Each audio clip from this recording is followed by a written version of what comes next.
Yes, boys. Welcome back to another stream. Danny, it got copyrighted. It got copyrighted? It got copyrighted. Oh. I did wonder that, to be fair. I did think that might happen. Yeah, it's a 16-second clip, man, and it got copyrighted. Oh, they're never going to know what we're talking about now. I know. I chat, man. I made a 007 Florian Wirtz down, and did a video and did all that kind of shit, and it got fucking copyrighted, so I can't play it. Pretty funny, though. Take it from me. Yeah, it was pretty funny. Big up everyone, man. Hopefully you guys are all doing well. Smash these likes up on the way in, lads. If you've not done so already, make sure you guys are subscribed to the channel. Subscribe to the lads' channels as well. They're all linked in the description. Not in my lifetime, City Ramble, J Talksport, and Shades of Blue, all in the description. So make sure you guys are subbing up to the lads' channels as well, man. Jay's coming over. He's just on his stream. He's going to wrap up and enjoy when he's finished, man. Pulp is at Oasis, man. He's been on holiday and now he's at Oasis. You know, the guy's slacking. You know what I'm saying? But yeah, anyway, smash these likes up, guys, if you've not done so already, man. Lads, another win. That's five games unbeaten, and 4 wins, 1 draw. Obviously, Liverpool dropping points as well. Arsenal play tomorrow against Newcastle. Chelsea lost. United lost. Pretty good weekend. Danny, let me start off with you, man. What are you saying? So I actually woke up about 25 minutes into the game, and I just saw us struggling to put passes together, and I thought, wow, we really jumped the gun saying we're going to win 1 billion in a row and get back right before we play Liverpool. Then the second half came around, and we really looked like City of old. We scored quite an ugly goal, the Nunez close range one, and then since then we were forcing them into mistakes and just looking good again. Ironic, what I found very ironic was that Donnarumma actually conceded the first shot on target he faced, which is something we've been complaining about for years, but not really his fault. But overall, really, really good to see the classic sort of City 3 p.m. kickoff, blow teams away, and it just feels good, man. The vibes are night and day compared to where we were about a month ago. So interested to see what you guys think. Nah, defo. Joe, what are you saying, mate? Yeah, good. It was at half time. It was looking really. I was switched on your stream at half time because I needed to feel like I wasn't overreacting by thinking it was really bad. And thankfully, you were exactly the same as me when it was just a case of like this lot are just making it impossible for me to feel like optimistic about going 1-0 up in games because they might just do something stupid to sort of chuck it away and stuff like that. And yeah, it felt like the second half was big in that sense because, you know, going into that second half, it was a case of if we'd have just like struggled to see that game out, or like, you know, if we'd have just like continued to like we drew after really struggling, or even gone and lost, then it would have been a case of like we haven't really moved on from last season like at all. Like I know we've had a good like week before this, like a good couple of weeks, like, you know, with the derby with Arsenal, with Napoli. So it wouldn't have been totally the same as last season, but to then have a home game against Burnley and drop points after that would have been would have been a disgrace.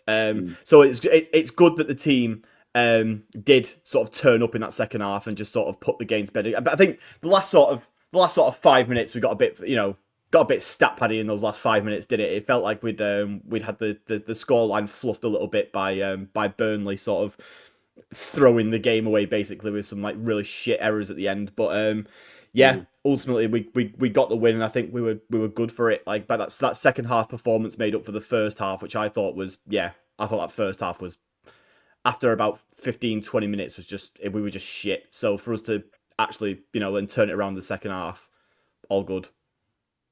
Nah, facts, man. Bevo, what are you saying, mate? Yeah, another cracking performance from Doku. Exactly what we need. You know, he was there for pretty much. You know, he contributed, I think, in some ways, he contributed to pretty much every goal we scored. Can't fault the guy. I thought Diaz was a bit unlucky today. That shot that he tried to deflect obviously ended up in the back of the net. Not great, but we've seen worse performances from him. Haaland proving that, you know, he can outpower defenders. You know, 2 goals and an assist for Nunez's goal. I had to check twice because I was like, hang on a minute, Nunez has scored. Like, what's the crack here? And yeah, fair play to him. You know, Nunez got more GNA than Florian Squirts at the moment as well. So, and from right back. So, awkward conversations to be had. Yeah, nah. Facts. Go on, Jay. Are you coming with a smile on your face? I'm happy, man. What a day. What a day. A successful day of hate watching all these fraud clubs crumble before our eyes. Watching the GOAT, Jeremy Doku, cooking again. 4 or 5 games on the bounce now. And there's a couple of people here that I want public apologies from on behalf of Jeremy Doku. First of all, LB, I'll come to you first. Yeah? You were trying to sell this guy in a buy one, get one free deal to Spurs in the summer. He wasn't even linked to the club. And you said on Twitter, why aren't we selling Doku over Savio? Care to that's not buy one, Okay. get one free. That's why we're not selling Doku whoa, instead. Joe, we'll get to you in a minute. Wait. We'll get to you in a minute. You'll never get an apology from me. Thanks for sticking up for me, Joe. I appreciate it. No, okay. So first of all, yeah, I didn't actually want to sell either of them this summer. Yeah, I said I want to give them both another year and then next summer make the decision. What happened was, yeah, I was at. I'll say what happened. Yeah, I always explain. Yeah, I was at the pub. Right. We had a few tweets. Blame it on the ale. Blame it on the ale. I'm telling you the truth, man. I was at the pub, yeah. I was having a nice time, bro. I slammed a few fucking Stellas, yeah. And then I got home, and then I'm seeing that City are selling fucking Savinho. And at that point, yeah, I was like, what the fuck is going on here? Yeah. And then obviously, yeah, I actually want to sell. This is a funny thing about the Doku thing. Yeah, that tweet's like pretty funny. Because I don't actually want to sell the guy. I didn't want to sell him. I just didn't want to sell Savio over Doku. I will say that. However, that looks like a stinky opinion at the moment in time. I will say that. Yeah, you was trying to ship him off. Let's be real. You were at the time, I'd rather have got rid of Doku than Savinho. Yeah, facts. Which at this very moment, right now, yeah, is looking like a stinky decision. However, yeah, I would just remind people that we are 5 games into the season. So we'll see what happens, man. But Doku's doing fucking brilliantly well. And he seems like he's connecting to Haaland, which, as people who actually watch this channel know, rather than people on Twitter who don't really watch it, has been my main gripe with Doku for the last 2 years, is that he can't connect with Haaland. Whereas now he looks like he actually can. Like, you know what I'm saying? And that was it. And I've always said, I've actually always defended Doku, yeah, funny enough, right? It's kind of mad because people on Twitter don't think that. People on Twitter think I hate the guy. I've actually always defended him. I've always said, like, for me, I think the guy can be one of the world's best wingers. But if he can't connect with Haaland, it ain't gonna work. But now, yeah, it defo looks like he is connecting with him. That's great. And that's because he's playing more inside. So long may it continue. Because right now, Doku is cooking on gas. And if I'm getting cooked every week on Twitter, well, that means City are winning games and Doku's cooking, then I'll take that all day long, man. You know what I mean? I'll take it all day long. You know what I'm saying? Oh, I don't mind. I won't take it. The fucking come on then, Joe. Mate, like it's, let's hear it. Joe, let's hear it, because I've been waiting for this as well. It's only fair if I come in and address it straight away. There's no right. Okay. Wait. Did I do well on the apologies? You've done all right, LB. You've slightly explained it. I didn't like the fact that you premised it with. I was at the pub. Yeah, but I was at the pub, man. You all know what it's like. You've had a few pints. Tweets start getting sent out, man. You know what I'm saying? So, Joe, you're still not happy with Doku, and you're not. No, I am happy with Doku. This is the thing that people don't like. Like, I am like now that he's playing well, I am giving him credit for playing well. And instead of people going like, oh, fair enough, Joe, like, well done for acknowledging what you can see with your own eyes, I've got fucking goblins on Twitter fucking saying to me like that like I'm not allowed to like stay on that side. We know what you used to think of Doku when he was shit for 2 years. Like, I'm sorry, but like what, like the idea that there are some people who are and one of them's in the chat, by the way, is saying that like it's apparently that you know, me saying that he's good now means that I was wrong for 2 years, as if Doku is now the exact same player that he was for the last 2 years. Well, that's obviously not true, is it? Because I haven't seen the whole Manchester City fan base rim Jeremy Doku the way that they have for the last 5 games. And that's because he hasn't been this version of Jeremy Doku for the last 2 years. Otherwise, I would never have had any issue with any of his performances. Because if he was doing this from day one, there'd be nothing to complain about. But he has been. And LB, can you bring up the City Extra tweets of Pep Guardiola's comments after the game on Jeremy Doku? You want to insert evidence into your defense? Yes, yeah? I'd like the evidence here, please. I feel like I'm my Jay. No, we're gonna do this. We're gonna do this properly. You've come in here with You've come in here with your accusations, and I'm going to I'll give bring my evidence to the table next. Then it's fine. If your evidence is me saying that Jeremy Doku's bad, that's fine. I'm not disputing. Not just bad, Joe. Not just bad. Not just bad. Right. So anyway, so Pep Guardiola here has said, I have the feeling Jeremy Doku's decision making in the final third has improved. That's strange. It's almost as if that's exactly what I and also LB have been complaining about for the last couple of years with him. Is that his decision making and final third production has been poor, and now Pep Guardiola, manager. Well, that's you seem to have an issue with it, Jay, because everyone else does. Your exact words, okay? Yes. In May, on the 17th of May this year, said weak shot from 30 yards in the dying seconds. Get him out of this club. Jay, I actually do remember that tweet. That was in the FA Cup final. Jay, have you never ever Jay, have you ever? That is saying get him out of this club. Jay, have you ever? Jay, you go to do games. Do I have to tell you to let Joe finish? Go on. Do you yeah. See, even Bevo's got my back. Fucking hell.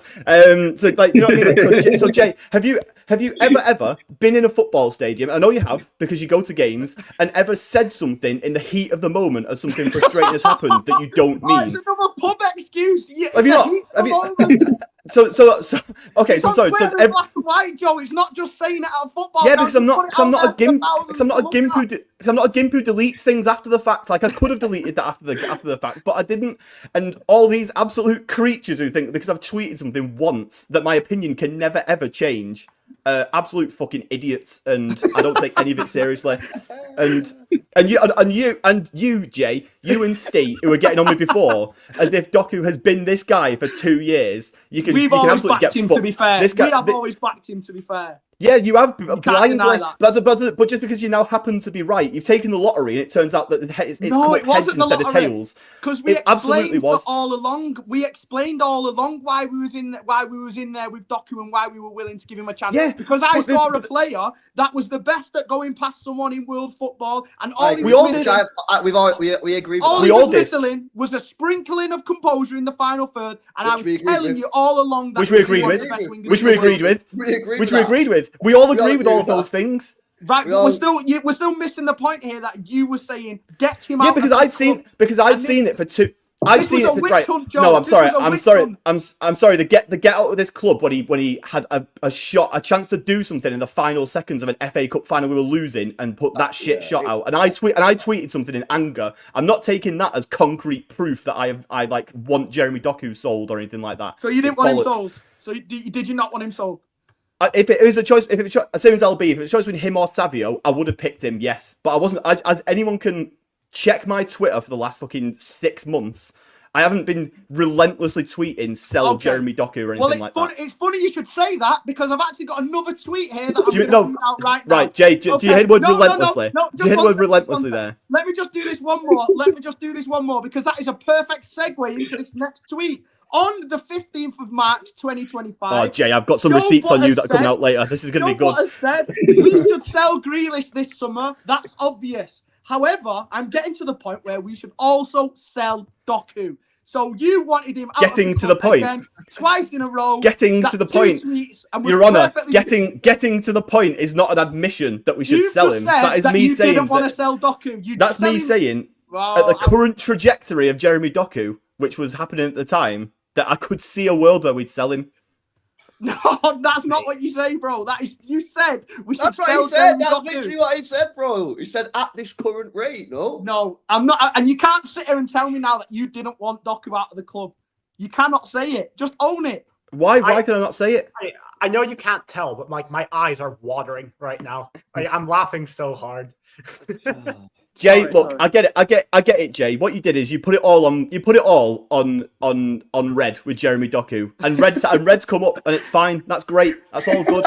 But what me and LB have been saying the whole time, and for as anyone who's watched this consistently knows that my opinion on Jeremy Doku is that his decision making and his final third output are shit, and that's changed now, and that's good, and that's all there is to it. There's nothing more deep than that. But Facts. as I had to come here and have some kind of cooking on you both. I think as I say, That's cool. We got the clips for your Donnarumma thing, so it's all. yeah, good. don't worry, mate. The Haaland yeah. conversation is coming up, Jay. Yeah. The Haaland conversation is coming up, Jay. Bring them out. Oh yeah, the Haaland conversation. Whoa.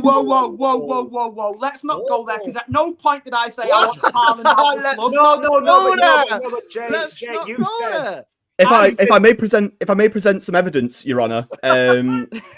So on the 31st of August, 2025, ever since Haaland got that contract, he has been absolutely cat pissed. By the way, don't care what any. Wait, Jay. Let me finish.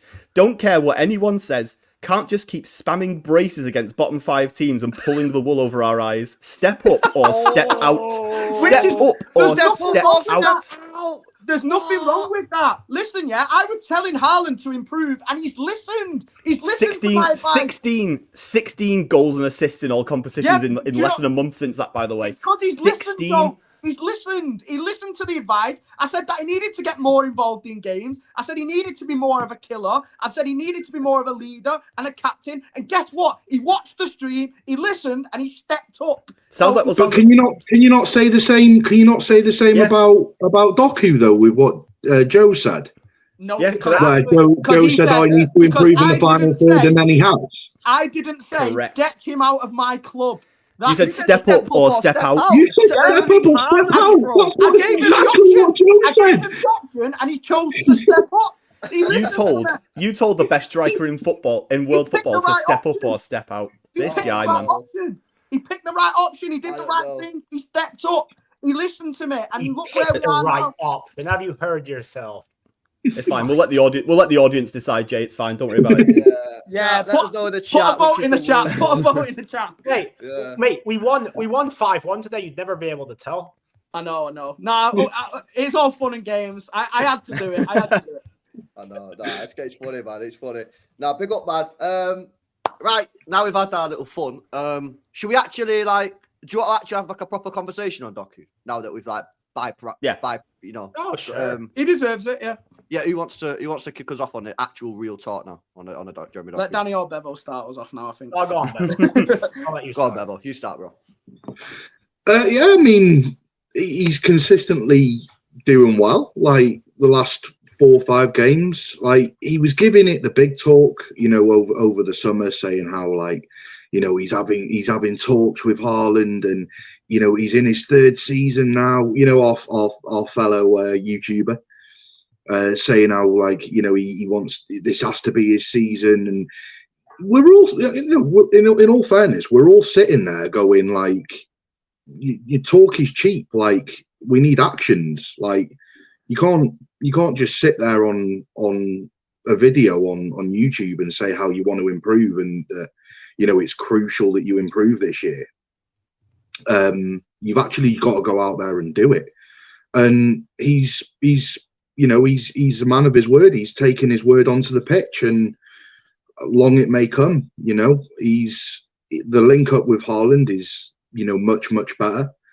I think you have to raise the question: if Mamouche wasn't injured, would he have been given the opportunity to do what he's done? The answer is probably no.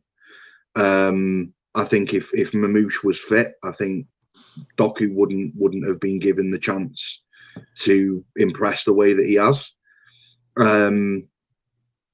I personally, for me, I think Doku's looks a lot more composed in the final third. He looks like he knows where Haaland's going to be, which we've not seen for a good few seasons. Today he made that ball to the back post. Haaland headed it over to Nunez. Nunez scored. He's just doing really, really well. And once I think a lot of it was probably down to confidence and regular game time. I think the more he plays, the better he's going to be. And I think, providing that, he keeps up the way that he's going, he's going to have a great season. You know what's funny about that is I said the same. I said this. By the way, chatting about the poll. Yeah, I wrote a poll, just poll. I don't know what's going on with the poll. Yeah, but you know what? But I actually said the same thing when Marmoush got injured. Yeah, a couple of weeks ago, I said this is a huge, huge opportunity now for Doku because it's not going to be in and out the team, And we spoke about this over the last week or so. We spoke about how certain players. Yeah, we've had certain players, like players like Mahrez, yeah, plays Mahrez, but like players like Mahrez, yeah, were able to play mint, get dropped in the next game, and then come in the next game and still play mint. Where certain players, yeah, have to play week in, week out, and when they play, and they have to play. And when Marmoush got injured, yeah, I feel that gave a great opportunity for Doku, and for me, yeah, that's why I don't know if any of you guys seen the player ratings I did with Sai before, but Sai was like, oh, we should maybe get Savio on the left to try and get Savio's like confidence up. And I was like, you can't fuck about now with Doku. You finally got him playing like this. Yeah. You can't fuck about with him, man. So it's a huge opportunity. Yeah, I mean, and like all jokes aside and banter aside, yeah, like if Doku continues this output, we're gonna have one of the best wingers in the world in our team. Yeah, and at the moment it's going well. You know what I mean? Like I feel like the good thing is I feel like today, like going into the game, I was like, oh, I bet this is the game that Doku like falls off again. And we've had one good week, but he's played good again. You know what I mean? Monaco, I need you to cook again. Yeah, Brentford next week, I need you to get consistent because if you're going to be an elite level winger like Sane or Sterling or Mahrez, these guys were consistent. So this is the best thing about Doku now. He's done it for 4 games in a row, and we just need it to continue, man. So and they're not easy games as well. Like apart from today, you might have said on paper was like a fairly easy game, but the games that we've come up against, we've had Napoli who are incredibly defensive. You've got United who, United are shit, but it's a derby. Like form goes out of a window in a derby. Arsenal as well, good team. So it's not just about like the games that he's done. It's like, it's not like he's done it against like a Southampton and a Brentford or a West Ham or whatever. Like he's done it against like fairly decent opposition. Yeah.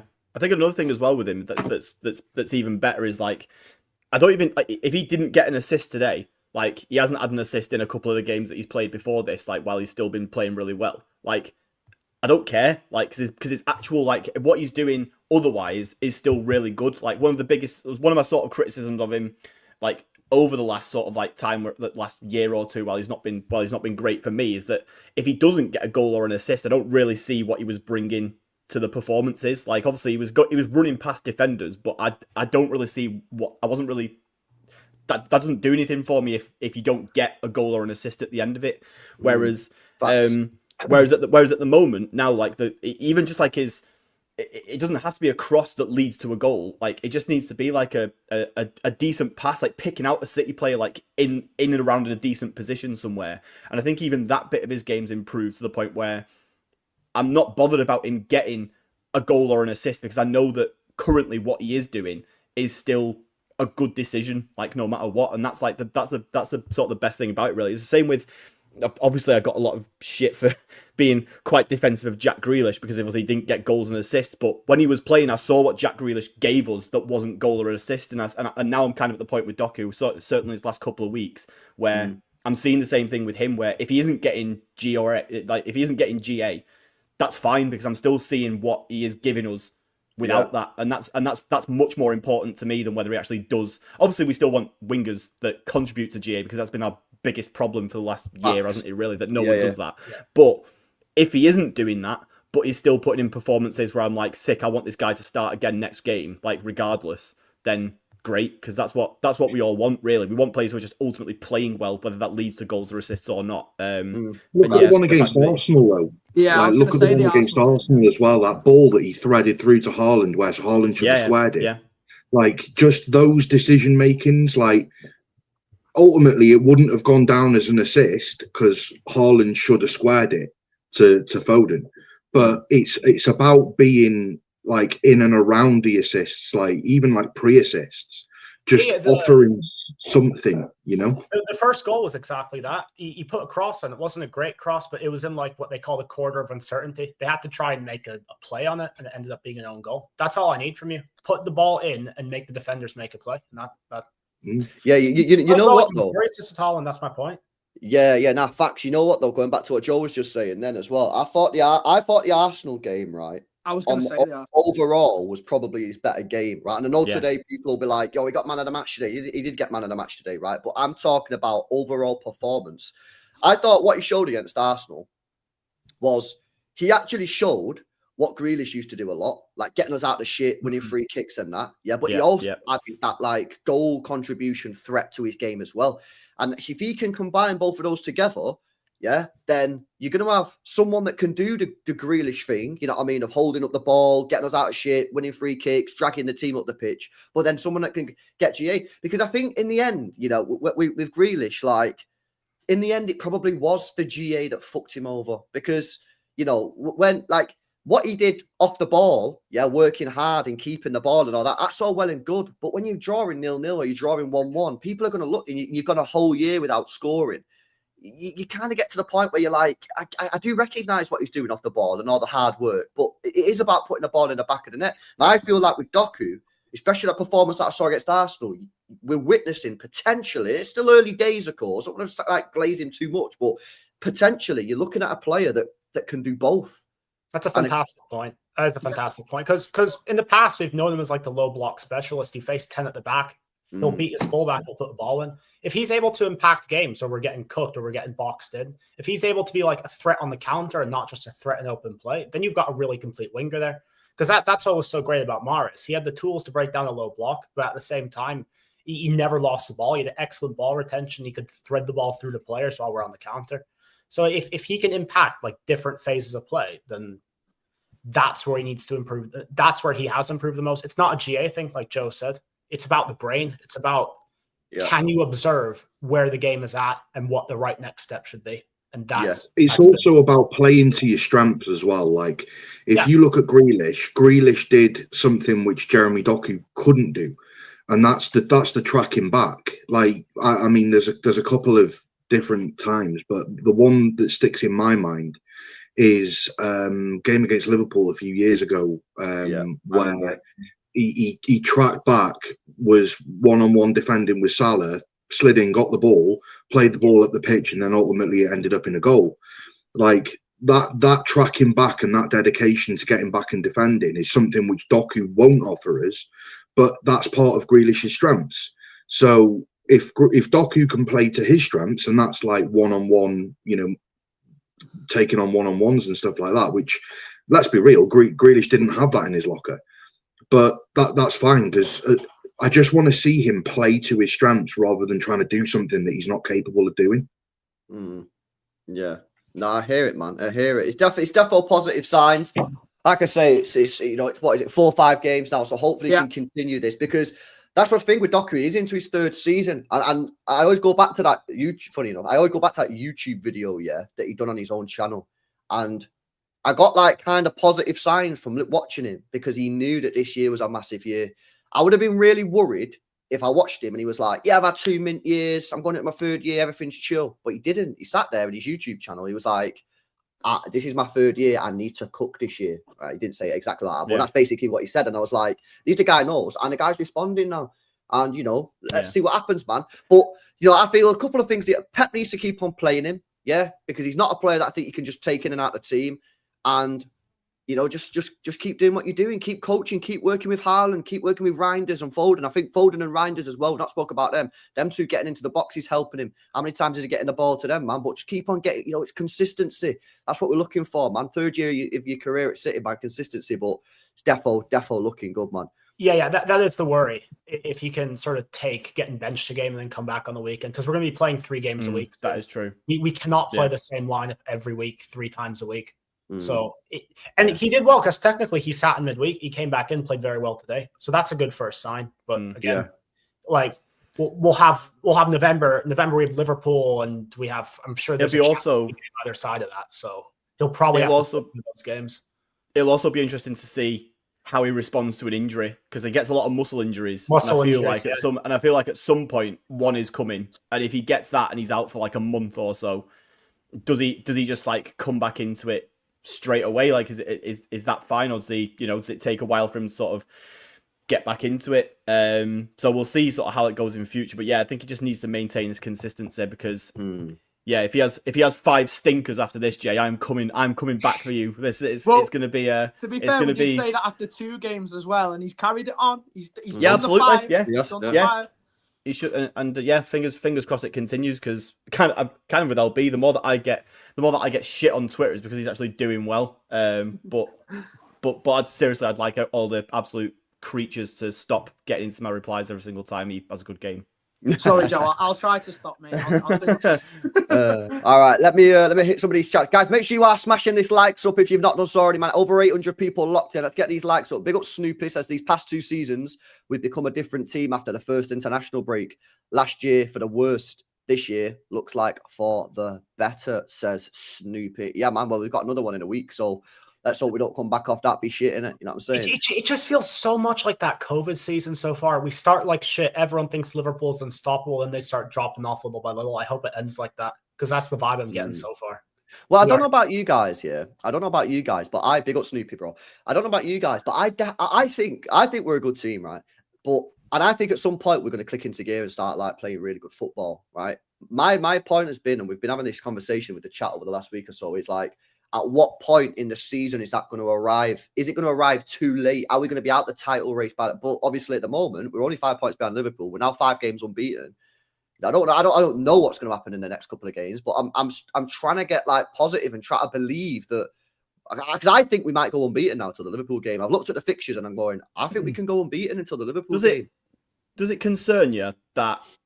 Because again, this kind of comes back to when I was watching your stream at half time. We were looking at the bench, or you were looking at the bench, sorry, and it was like we had no one but Bob. And obviously today it kind of worked out. It kind of worked out because Bob kind of he didn't score it, but he kind of helped to make that goal happen in a way. And I think Burnley just kind of crumbled after that 3rd goal, really. But I think that if we go into like if we go into a decent difficulty level of game with a bench that looks like that, I don't think the bench will look like that though, because you look at it realistically. We've got 3 massive injuries at the moment. It's technically 4. No Aït-Nouri, no Rodri, no Mamouche, no Cherki. When you add those 4 back into the team, that bench looks hella strong. Like it looks really strong. The only problem is that one injury, maybe 2, kind of takes us back to a shit bench again. That's my issue. That's facts. It's You're right. Sorry. Go on. You go on. I was just going to say you are right. What I would say though is it's not often that you have like the best CDM in world football out with an injury. One of the highest prospects in number 10s out with an injury. One of the best left backs in the Premier League currently with an injury. Like Mamouche, who was probably one of the best in the Bundesliga last season. Like those are like massive injuries. Now we do expect 1 or 2. Oh, and don't forget as well, like there was no Husanov today. Like no Husanov even on the bench. That's why we conceded, I think. but this is what I mean. Like you're talking 5 players. There's probably even 1 more or 2 more that I've not even thought of. When you start adding them back in, like even with maybe 1 or 2 injuries, you've still got three of them to still come into the side. Now you can only have like so many on the bench. Like you had Makadu and Mikasa on the bench today. Like, but the rest that were on the bench, like they weren't bad choices to have on the bench, really. Like they're still decent enough players. I think from an attacking point of view, though, it was weak. Oh yeah, from an attacking point of view, yeah. That's why I think we still need another attacker, and that's why I said when we was having the chat in the summer about Echeverri, I said people were saying actually they'll never get any game time. I was like, don't bank on that because it only takes 2 injuries. Yeah, it does. And Yeah. all of a sudden, If he was here now, he'd be getting some game time. he'd be getting game time. And imagine if Doku does get Yeah. this muscle injury now, that we're in a bit of trouble there on the left hand side. If Doku goes out now, obviously with Marmoush out as well, like we've not got an ideal option to step in there right now. Currently at left. Do you not think though that it's better, like rather than saying like, oh, but you know, if we get an injury, then we've got someone there that we can bring in. Do you not think that it's better, like from a player perspective and a club perspective, to go, do you know what? Let's send him out on loan to a Bundesliga team. He's going to get regular minutes. And you know, do like what we did with like Vita Hayes, where like if we need to recall him, we can recall him. Like at least the guy's not sitting holding bench, like not getting any games. He's holding bench for He is for Leverkusen though. That's the problem. That's I agree with you on the Vita Hayes thing. Yeah, I completely agree. I think Vita Hayes going down on loan because we've already stacked. We've got like 5 centre backs at the club. No problem. Yeah, whether Girona's the right club to go to, whatever. The guy's playing football. That's good news. But Echeverry's gone Leverkusen. He's not even playing. He's played 14 minutes, 29 minutes, 6 minutes, and 23 minutes. Yeah, that's not good. Didn't even make it off the bench today. This is why I get sometimes though. This is why I get a bit frustrated when we sign these players because like we're sending these players out on loan to be a bench option when they could have just been a bench option for us anyway. And we probably could have done with him. So I don't know. Obviously, like it's just a bit frustrating at Marmoush. And I'll tell you what will help though when Savio gets like back to full match fitness because obviously he's not fully not fully match fit. Obviously, Bob's probably a little bit away from being fully match fit as well after having a full year out. So I think when them two players get fully back to it, like back to the top levels that they can be, I don't think it'd be as bad. But obviously at the moment, our basically only fit attackers, are Doku and what Foden? Savio. No, I'm saying Savio's not fully match fit though. Oh, sorry, In that case, I'm saying Doku, I'm probably saying Foden. Bob's probably not fully match fit. You know, he's been out for a year. He's probably going to take him some time as well. So I don't know. This is why for me, when I seen that news come out last week about Cherky coming back from his injury already, I was like, yo, that's fucking big. You know, that's big that he's already back. It's weird because like even though we have like we technically have the numbers on paper, but if you sort of like if you're a goal down. And it's the 70th minute, and you've got to change something off the bench. How many of the attacking players that we have in our squad would you actually be like happy to see come off the bench? Like any of them? Like let's just like let's assume that whichever one it is that comes off the bench, it's some combination of the others that are on the pitch. I think Doku, you'd maybe be happy to see come off the bench. Marmoush, you'd be happy to see come off the bench, and probably Cherky and Foden. Those 4 players. But realistically, 3 of those are already starting every single game, if not all 4. So that leaves you with like 1 guy to call off the bench that you'd feel maybe comfortable with, like the idea that if they come off, they might make something happen. And this is why, Joe, for me, next summer we need to go out and get like a big boy, fucking big baller winger, someone who's like an Elise style. Yeah, and I know keep saying Elise, but it's got to be someone like that, someone that can relegate Borbos to the bench. I've heard we're actually looking at Elise for next summer. I mean, it's come up a few times. Send the fucking lot for him. There's literally no reason for us not to be looking at this guy. Yeah, he's homegrown. You know. He's already been in our academy when he was younger, so he knows the gaff. You know what I'm saying? Like we should be going all out for him, mate. He's the Maris regen we've been waiting for, man. He is the Maris regen, man, and he gets mad GA output as well. Yeah, and he's not a project player. He's ready to go here and now. You know what I mean? The guy's a bad boy player, man. Like, we need to get someone like that. But that's what I'm talking about. People, I've been having this debate recently about, like, people talking to me about the size of the squad. I don't think the size of the squad's bad. I actually think it's the squad quality in the depth areas. You know, like, back in the day, we used to have, like, players like Mahrez on the bench, Alvarez on the bench, Foden in the bench. This was the Champions League final. Yeah, we need to get back to having these players on the bench, like these top tier players. Well, unfortunately, we've just not got them. So next summer, we've got to go big because we don't really need that much next year. You know what I mean? We don't really need, I think we need a right back. I think we need a midfielder and you need a winger. I was just going to talk about the squad size as well. Like, you know, we're talking about, we'd like to bring Echeverry back and things like that. We wouldn't be able to register him for the Champions League because of the amount of homegrown to non-homegrown quota we've got. Like, we've literally maxed out. Like, so even if we did bring him back, we wouldn't be able to bring him back for Champions League anyway without having someone else missing out. So If Ortega in, if Ortega's in it, you can just drop Ortega. Yeah. Oh yeah, that's true. Yeah, Ortega in. I don't know. Is Ortega in the Champions League squad? I think I'm so. pretty sure he Yeah, is. yeah, they're registered. If he's in the squads, just drop him and put him in there. You know what I mean? You could drop Ortega, Yeah. can't you? So that's I don't know how we got 4 goalkeepers, but yeah, that's where I'm at with it. What you guys make of the midfield today? Reinders, Foden, and Nico G. I actually didn't think Reinders or Foden played particularly well, which is kind of mad considering we scored 5 goals. But I didn't really feel either of them was that effective. I felt like they were working hard. It wasn't like they were lazy, but from a sort of attacking point of view, I didn't really feel like either of them particularly had great games. Nico G, I actually thought Nico G was all right. I thought he had a decent game, steady as they come. I still feel like against better teams, if you are going to play Nico in the 6, I still think you need a Bernardo next to him or a Kovacic just to stick next to him. Right. And I think, again, I feel even after today, I still think he needs that guy next to him. But yeah, Jay, let me come to you, man. What do you think of our midfield today, bro? I agree with you, mate. I agree with you. Definitely Foden wasn't up to his usual standards, but he set that higher standard in the last few games that I think we can allow this one, especially if we won 5-1 as well.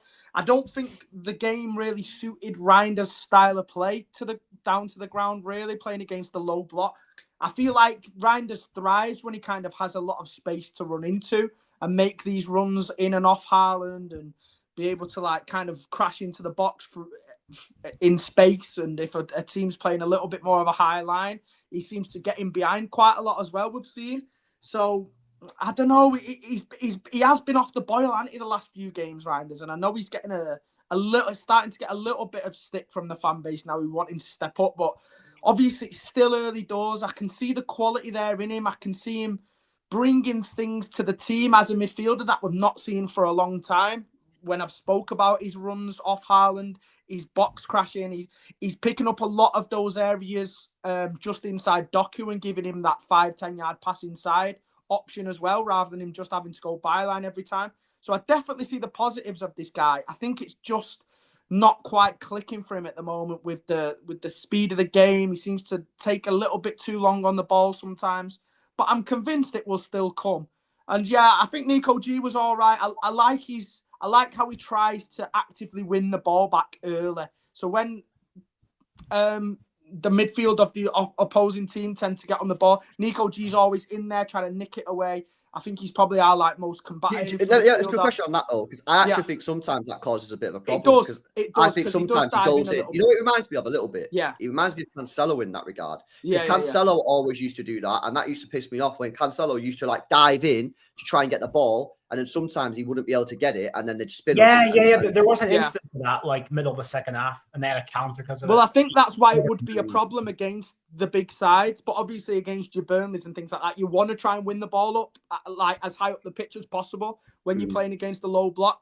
So he was doing it against Huddersfield in midweek. He was doing it against Burnley today. And I thought it's just Nico G all over, isn't it? He's always just like kind of a 7 out of 10 player. Does nothing amazing, doesn't really do anything that bad. So a little bit average from all three of them, but the job got done. So I thought Foden was actually decent. He was a bit above mediocre. I think the thing is, he just wasn't involved at the very end of moves. That's what sort of differentiates it. Because he was doing a lot of stuff like in and around the box. When he was involved in the second goal. He pretty much scored the first goal. It's no own goal. He would have scored if the guy. He swung it out to Nunez for the Bob chance, the Bob own goal as well, didn't he? I think Nico and Reinders sort of suffer from the same thing. I think sometimes they'll take one too many touches and it'll sort of cost us, because the Premier League it's a lot quicker than Serie A. It's a lot quicker than La Liga where Nico G grew up. But again, I can't beat down on Nico G too much, because like Nobbin said in his analysis video when he first signed, his metrics on when he counter presses just makes the team click a lot better. We win the ball a lot more quickly when he's on the pitch, as opposed to when we had Gundogan and Kovacic playing there. And that's how you create sustained pressure. If you let the other teams just sort of have spells of possession, that's how you get pinned in. That's how you lose your dominance in a game. So although he's not a swan on the ball, he's more of an ugly duckling on the ball. He really makes us click, and he really makes us keep possession. And that's sort of what we lacked against Arsenal in a way. We lost the ball far too many times. We win the ball back, we'd gift it straight back to them and not be able to win it back super quickly. But again, Foden or a Rodri technically, but he gets the job done and he fills a very important gap in our team when he does play that we didn't have when it was Rodri as the only holding midfielder. So yeah, you're also talking about fine margins as well. Like, you take the United game for example. People gave him what 6.5, 7 out of 10 for the United game. If he'd have scored that goal that just went past the post that he chipped, you're talking about giving him an 8.5. Do you know what I mean? So you're talking a couple of passes that maybe were a bit loose.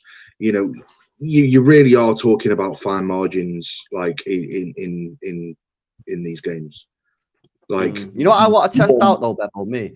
I want to test out Rodri. And I don't know when. And again, like, I'm very hesitant to start trialing fucking shit out when we're in this form. Yeah. So I'm not saying we have to do it right now. But at some point, I really want to see a Rodri, Nico Gonzalez midfield, man. Sitting deep, same. you know what I mean, and fucking battling it out, you know what I mean, because they're big, they're both over 6 foot, you know what I mean, tall lads. And then as well, what you do then, you just give Foden that free 10 roll. Completely free, yeah. You just say to Foden, don't you worry too much about sprinting, like we got 2 players behind you, you just do your thing, yeah? Because I remember one of Foden's best games, I remember, last season, 2 of them came against Newcastle, last season, the season before, when we won the league, you got PFA Player of the Year. Newcastle at home, we played Rodri and Kovacic, and Foden was just in like some free roll, and he was unbelievable. And then that Brentford game away, Brentford where he got a hat trick, I think he's got a hat trick. It was the same thing there, and I feel like Nico G could be like that Kovacic to next to Rodri, but obviously he's got that physicality in his game as well. So I don't know when. I'm not saying we have to try it straight away. Yeah, because obviously I'm very hesitant, about changing up this team when we're winning football matches. But at some point, I would like to test that out. The only thing I'd tell Nico G is if Rodri's still not back for the Monaco game, don't play Nico G on his own in that midfield. Put Bernardo I think Silva it's got to be Nico and Bernardo on it, I don't think you have to change much. I think Reinders, you've got a fairly capable 6 there. You've got an 8 there and a 10 there. I think Reinders is so versatile in what he offers in the middle of the park. Like I would be quite happy to play, like Nico and Reinders as a double 6, and then give Foden the free roll 10. Nico and Reinders, I'm not. That's what we did against. I think Reinders we did that. What we is did just against like Tottenham though. We played Nico and Reinders and Cherky, didn't we? And it was dead. I think Reinders is just too he's too inclined to go forward. Like he just isn't going to be the guy who holds it in front of the back. He's not one to engage in duels off the ball either. He's not great. Even Nico's the only one who's going to try and win the ball back. So do you not think though that's what he's been ordered to do is box crash and things like that and go forward? Do you not think if you just like tweaked his game plan?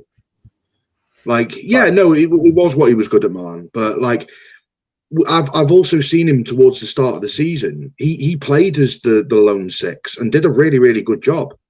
Like I think Pep tells him that's what he wants him to do. I think if you were to adjust that slightly, I think you've got a more than capable player to do that. You might do. I just think that if you're playing Nico, you need someone next to him that you can trust, and that's Bernardo Silva at this moment in time. Now, whether or not maybe in time, Reinders can bring that. I agree.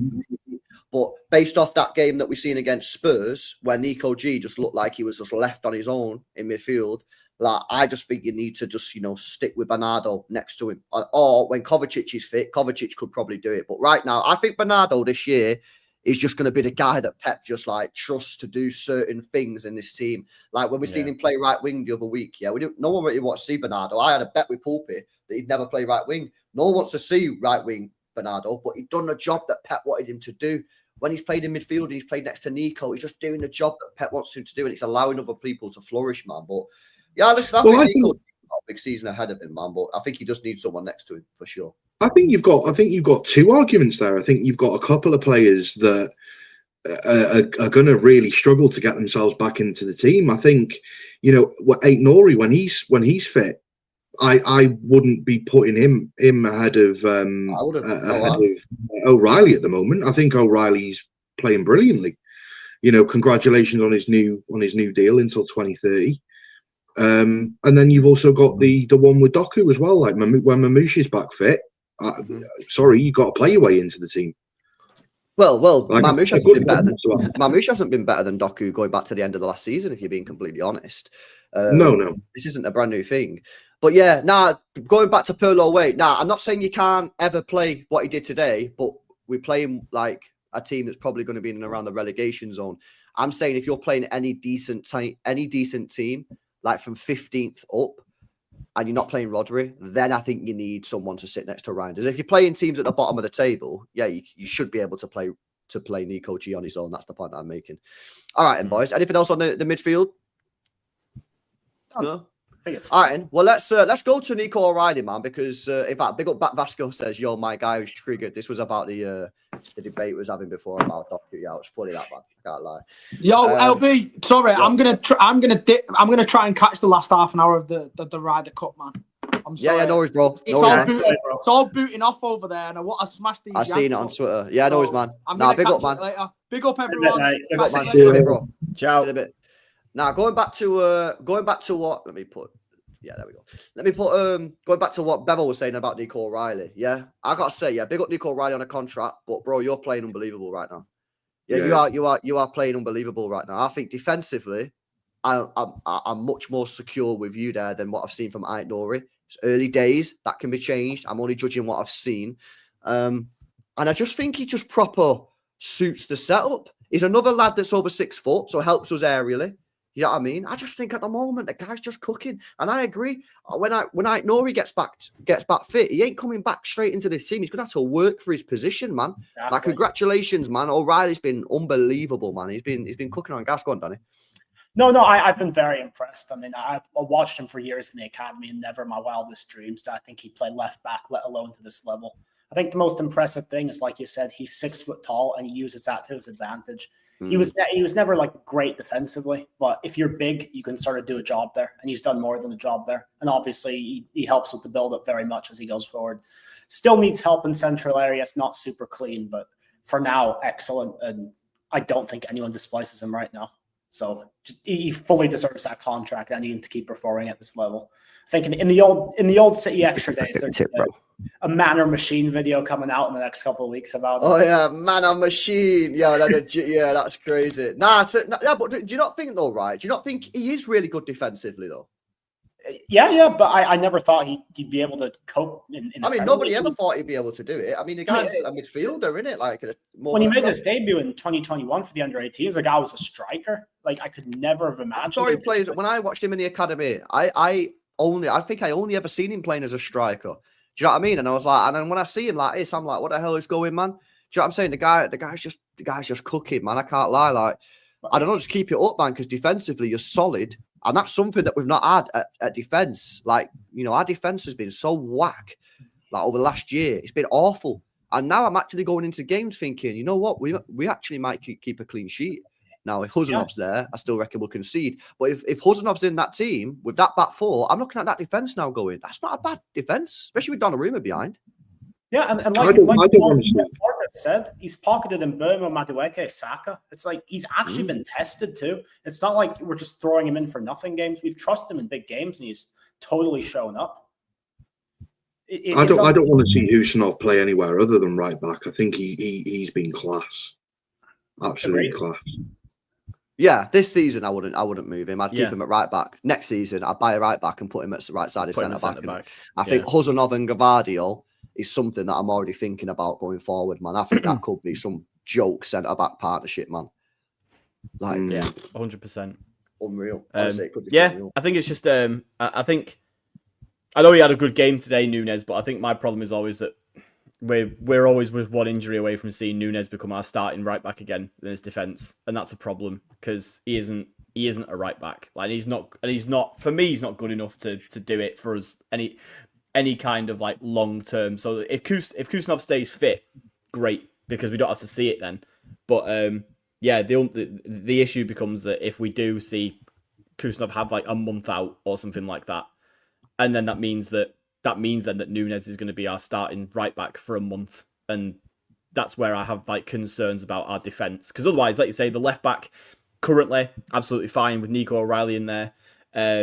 Centre backs, you know, Gvardiol and Diaz looks good at the moment.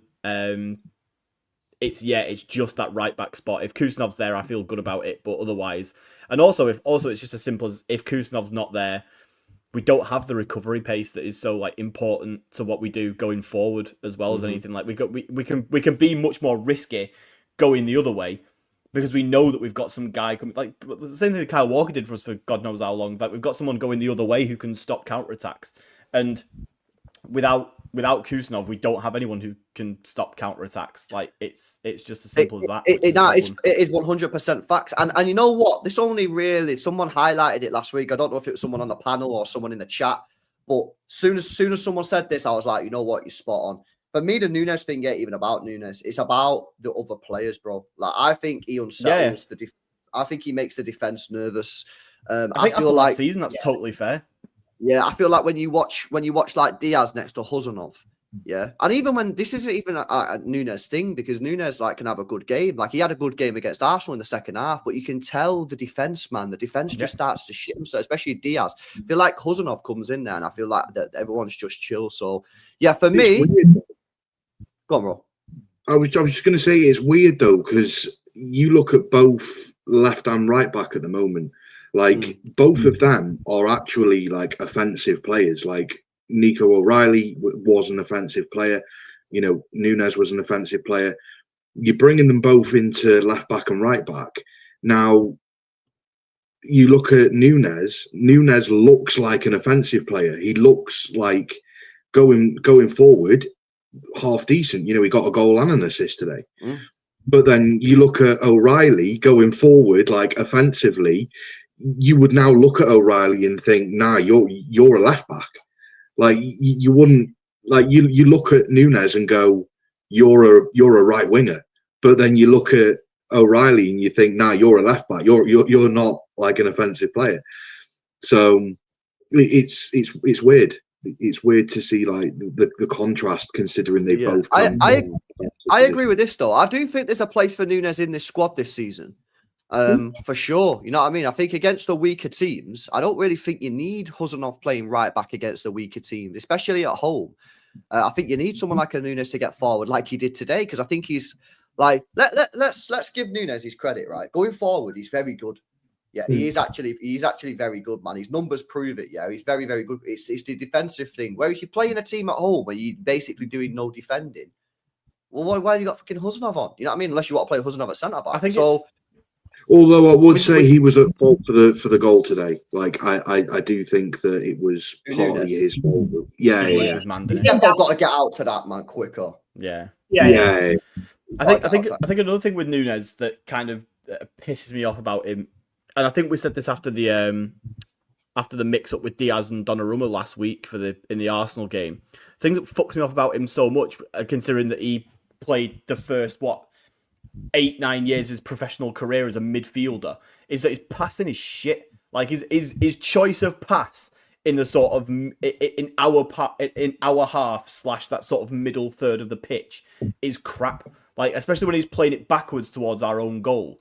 Like he always underhits the passes, which means that defenders and or goalkeepers have decisions to make that put us in really like fucking sticky situations and lead like and give their attackers like a reason to sort of come at us a little bit more, which you would expect for a midfielder who's been shoved out to the wing, or shoved out to fullback, like Nico O'Reilly has. That passing would be like that one of their strongest parts of the game, but for some reason with Nunez, it's one of his weakest, which is. Well, this is why I know, but I've said, like, did the coaches not sit down with him and show him that footage? Yeah, go, don't do this again. I'm genuinely asking the question. I've said this before. Like, do the coaches not sit him down, like, in training and say, right, bro, like, look at these clips. You put the team in the shit. When you get the ball on the right-hand side and you're looking backwards and you pass backwards, you pass it to no one. Like, you need to make sure, and you're on your strong foot, so it's not like you've got an excuse here. Like, you're on your foot. So I don't know. Are they doing that, or are they just sacking it off? Like, have they done that? But he still does. Like, I don't know. But it's weird. He did it against Arsenal and put us in the shit there as well. I think he's just a fucking idiot. Like, he's not a smart footballer. Is he? Like, I think it's just as simple as that. He's not an intelligent footballer, and that's that's fine. Like not everyone's a Kevin De Bruyne, Bernardo Silva level football IQ kind of player. But I think I think it's very fair to say that Mateus Nunez is like some way off that, and you can tell by the decisions that he's made in the last 12 months that have cost us games at certain times, and that's why his teammates in the defense just they do look shakier when he's on the pitch. Like they do look like they're a bit of it feels like it's a bit of a problem when he is on the pitch, because they're just, I don't know, they just feel like there's every chance that he can just press the self-destruct button and then we've conceded a goal out of nowhere. And that's at the end of the day, if you've got someone on the pitch, we feel it as fans that we've got a guy there who could have a good game, could play really well and like do what he did today and get a couple of assists and get a goal for himself and stuff. And that's great when he has those games. But we've also got a guy who in a big game could just do something stupid. Like that's why he can't play him in the big. That's why he can't play him in the big games. That's why I've said I think there is a place for him in this squad this season. Yeah, because when we're playing the weaker teams, I'd rather have Nunez than Haaland against the weaker teams. But for me, as soon as you're playing anyone half decent, nah, sorry. That's why Kuznov being injured is a problem. Like if Kuznov, let's say somehow Kuznov comes back from injury and he aggravates it again, and Kuznov's missing from the Liverpool game, like that's bad. Like the fact that we're in a situation. For me, I put John Stones at right back ahead of before I put Nunez at right back in a big game. But yeah, the fact that we're in a situation where, as I say, and let's be honest, going into this season, it didn't feel like from the beginning of the season that Pep planned to play Kuznov at right back. He's only really just done that after the first couple of games of the season, where he's realised we really cannot do this without any recovery pace in the team. So we're going to have to find a way to put Kuznov in that back four.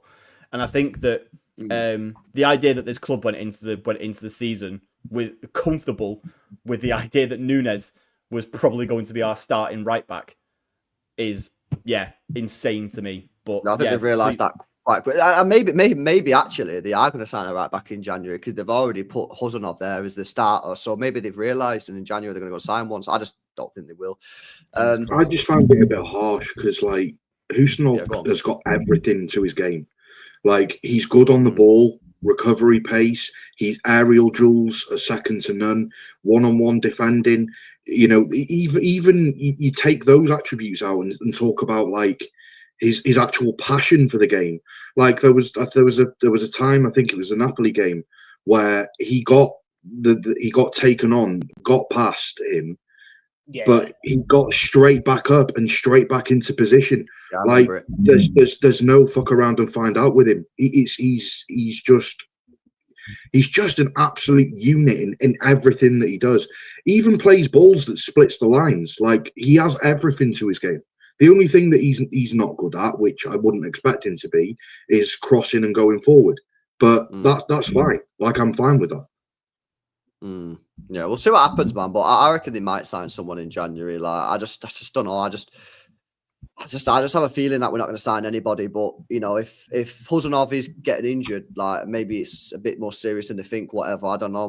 Then they might pull the trigger. But I don't know. I don't think the Kuznov injury is gonna be fine. I think it's just that he got stood on, didn't it? It's like it's just it feels like it's just a keep up for a couple of weeks. It's not like it was a non-contact knee thing. Exactly, yeah. So I'm not concerned about him long term, really. It's just a case of if he does have like something like this happens where it's 2 weeks out and suddenly because we've got a fixture pile up, that means that 6 games, like 5 or 6 games, Nunez has got to start as our right back. That's probably going to mean there's a big team involved in one of those 5 games, and that's going to be where issues maybe come up. But that's one of them. We all said this in the summer when we didn't sign a right back. This is one of the things that the club are going to have to sort of, they've made the bed now. They've got to line it, haven't they? If we're totally reliant on Kuznov being fit all season for us to not have this issue, then that just shows, doesn't it, that the club have fucked it. We'll see what happens, man. Do you guys, what are you guys making of Haaland at the moment? I think Haaland right now, I said it before in the player ratings. I want to know your guys' take on this one. Chat, let me know as well. I think this version of Haaland is the best version of Haaland we've ever had at Manchester City. Thoughts? Yeah, by far. There was, he's got don't get me wrong, his first season for City, the treble winning season, like goals and stuff, like obviously second to none. But he's added way more to his game, like Exactly. way more to his game. He's added the leadership side to it, but like I mean, there's a couple of examples that I can think of, but like dropping deep, picking the ball up, like he did it for the first goal, I think it was today. Like he dropped deep, picked the ball up, passed it out to Doku. He also did it against Napoli, where he did some like proper weird like touch and like span the player, and it's like you're talking about a guy who 3 years ago we were all saying could score goals, but looked quite clunky with the ball. Like he seems to be developing that part of his game, and I think this season, after the season last season that he had, and you talk about last season about him not having a great season, he still ended with like 20 odd goals. Like you're not talking like he had a bad season. But I think this season, like you've awoken a beast. Like I really, really do. Agreed. I think goals and assists wise, I don't think that it's better than right now. I don't think it's better than what he did in the treble season. I could be wrong, but I think he looks like an all-rounded better player, and I really do think that he's coming for his own record there. Yeah, I don't think you're necessarily going to get the Haaland that breaks every single scoring record this season, but I do agree that this is the best version of Haaland, like in terms of the overall complexion of the team. When he can link up the play, when he can like on the second goal, when he can just nod the ball across the box instead of just going for goal there, that will make the team click a lot better. And even then, he may score a couple. Like we did, like Joe said, we stat padded at the end. If we scored 2, 3, 4 goals a game, and the game's already over, the other team will come out and he'll get goals in transition at the very end of games too. So again, I think this is going to be the most well-rounded version of Haaland. Maybe not the best goal-scoring version, but I don't think the team needs the goal-scoring version of Haaland. I think the team needs this version, the one who can sit back on corners, head the ball away, the one who can help us in transition, the one who can get that crucial header back across goal to set up someone else. The team doesn't need a goal scorer. It needs balance, and this Haaland gives balance, and it makes me very, very well. I think it needs both, bro. Sure. I think it, but the thing is, he's doing both, and that's why I think this is the best version. I mean, already this season he scored 18. He's got 18 GNA for club and country, right? He scored 2 against Wolves, he blanked against Spurs, 1 against Brighton, 2 against United, 1 against Arsenal, 2 today, and an assist. So he's actually doing everything, and that's why I think that this is the best version, because you've got a player here who is scoring goals, but he's also linking up play. And I think as well, I do feel like we're helping him because we're getting players like Doku a lot closer to him, players like Reinders a lot closer to him. So when we go in long to him, he's not just trying to win the ball against some massive giant behind him where he's got a battle and then bring it down and then pop a 30-yard pass off. All he has to do now, he has to bring it down and then just knock it a little bit to Reinders or to Doku with his left foot. You've seen it again a few times today. But I just think what I'm seeing from him, he looks proper up for it. He looks fit. Like he looks proper match fit. Yeah, like he's not carrying any injuries. And I just think he's properly on it. And I just feel like it's a scary thought. You do need Marmoush back because you can't play him every game, and he's probably in the red zone. At the moment, we probably could do with giving him a rest at some point. Yeah, I thought he rested today. So I thought today he looked actually like he was carrying an injury. I thought he looked pretty shit today personally until the 60th, 70th minute when he started to it looked like he did a bit more. I thought he just looked really sort of static today and didn't really give us much until he provided the assist for the Nunez goal. I think he just kind of looked a bit sort of stroppy and like nothing was really working for him. And I think but he wasn't really providing much today anyway. But I think in general, like over this last sort of like month or two, he's this month or so, sorry, because the season's only going for a month, hasn't it? Jesus. I think he's actually looked like, he's like, you're absolutely right. I think he's sort of given us the off the ball, not off the ball stuff, like the outside of the opposition area stuff, as well as, I mean, the Arsenal goal was a perfect, summary of that for me, where he basically won the ball, like got it down to his feet, and just did a little flick off to Reinders.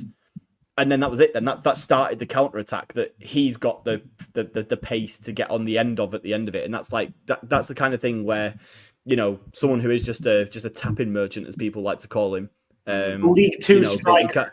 Yeah, League Two striker. They don't do that. So yeah, he's definitely like a sort of looking like he's sort of upped his level. But I think this is, and I can't remember who it was that mentioned it last week, that this is kind of like maybe a Pep Lijnders thing, where obviously working with Doku to sort of help him become the player that he is.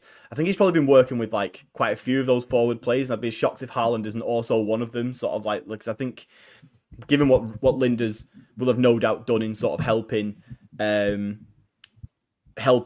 the sort of Salah, Firmino, Mane kind of thing, and how they sort of helped each other out to sort of get each other space and stuff like that. I was going to bring up Firmino, one of the best link-up strikers in the history of the league. And I don't think it's a shock that the guy, or a coincidence, sorry, that the guy who used to be Klopp's assistant and worked with him and helped make them who they were is now helping. We're now seeing Haaland's link-up play improve as a result of that. So yeah, if you can do that, and yeah, it'll be a bit of a shame if maybe that takes away from some of like the goal contributions that he gets, and maybe we don't see like a 50 goal a season Haaland anymore, maybe. But if he does enough that sort of we score goals from elsewhere on the pitch instead as a result, then that'll be fine regardless. But I think he still could have had a hat trick today. Like Burnley gifted him another chance that he could have scored before he even got either of the 2 goals that he did eventually get. So he's still, no matter what, he's still getting in these positions to score 2-3 goals a game. And if he's doing that as well as the other stuff, then yeah, we'd obviously all like to see him score every chance that he gets. But it's not like he actually is sacrificing. You know, it's not like him doing all this outside of the area stuff is meaning that he's no longer getting chances in games. He still is. Yeah. So exactly. So all he has to do is just put a slightly higher percentage of those chances away, and we probably and we could still get a treble season numbers Haaland with also the stuff that he's now doing. I think you will. I think the trajectory that he's on. I think you'd be mad not to think about it. I think I look at, you know, what you would consider to sort of be the top teams in the league at the moment. You know, obviously you'd put Arsenal in there, you'd put Liverpool in there, you know, Spurs, maybe a couple of others. But you look at Liverpool, like they look really dodgy at the back. Like let's be real, like they don't look good defensively. Like they've been so lucky over the last few weeks where they've just been grinding out wins. Like it's going to take them time to adjust. I don't think that Van Dijk's the player that he was, and I think at the back they do concede and they do leak goals. So, like, I think why couldn't you say, you know, that we have a chance against these teams? Yeah, we'll probably end up conceding against them, but who's to say we can't score against them too, especially with an on-form Doku and an on-form Haaland. Well, that's a nice segue, because I wanted to sort of like come to the final part of the show asking about the sort of like title race and where you guys feel that we're at, because I've never given up on this title race. I was clinging on for dear life, to be honest with you, but I've never said it was over. Obviously today, great results for us today with you know, Liverpool dropping point and they're getting beat and City winning. We're now 5 points behind Liverpool. We got winnable games coming up. Obviously, no game's easy, but winnable games coming up. Obviously, before we play Liverpool in 5 matches time at the Etihad Stadium. Are you guys like seeing enough, especially if we focus on this like sort of like last 10 days or something? Yeah, like because obviously we seem to have sort of built something in the last 10 days. Are you guys seeing a team that could potentially like birth a title winning side? Because I'm looking at it thinking, you know, we've got a great goalkeeper, we've got great centre back partnership. If Huzanov's at the right back and O'Reilly's at left back, I like the look of that defence. I think it's solid. You got Rodri coming back, yeah. Foden looks on it. Haaland looks on it. Doku looks on it. The only real position now I'm looking at thinking, I'm not really sure, is Reinders at the moment, because he's not looking great, but I think he will come good as the season goes on. And the right winger. That's it. Everything else I'm looking at going, I think it's looking good, man. So I think that this is what I've said for me. I think we've got to win these next 4 games. Now, there's 4 games now left in the Premier League before we play Liverpool. I think you've got to win all 4. We got to be going into that Liverpool game knowing that if we win, we're either level on points, overtaking them, or within touching distance, man. We don't want to be pulling it back to 5. We drop points and, we got to beat Liverpool just to pull it back to 5. That's dead. We need that game to be a game where we know we got to win to sort of pull it on him, man. So I don't know. He wants to go on that one. I think you're right in what you're saying. You look at our team, the core of the team is there. You've got the best goalkeeper in world football, the best CDM in world football, and the best striker in world football. The 3 main areas that you need in your team are basically covered as the best of the best. And you build around that. You've got a 10 in Foden that when on his day is one of the best in world football. He has to be up there. The numbers that he's done over the years kind of shows it. And you look at someone like a Liverpool. I personally think that with Liverpool you're going to get a lot of unrest. And the reason why I say that is you've basically rebuilt the entire team, with the exception of a few. You've got a new left back, you've got a new right back, you've got a new 10, you've got a new left winger, you've got a new striker. That's too much change all in once to contemplate going and doing a back-to-back league titles. I think it's just too much. I think they can do it because the quality of the players that they brought in are good enough to do it, but that is too much change in one go. Now you look at our team. Yeah, we've replaced Reinders, but we've replaced a prime Gundo with Reinders who can basically give you the same thing. Haaland's always been there. We've replaced Ederson with a goalkeeper that's going to save about 20% more than what Ederson did. Doesn't give you as much with the feet, but you can argue the fact that that's not really needed. As long as he can play the simple passes out from the back, which he looks like he's competent at doing. The defense hasn't changed too much. You've still got Gvardiol in there. You've got Diaz in there. You've got Rodri there in the middle. You've got Foden. I think we haven't changed as much as what people think that we have. And I think whilst you keep the players that have been with us for so long, I don't see why. I think you said it a while back, LB. You're not basically knocking down the entire wall. You're just replacing a few bricks. And I think that that's what we've done. You look at Liverpool; they've in effect that they've knocked down the wall.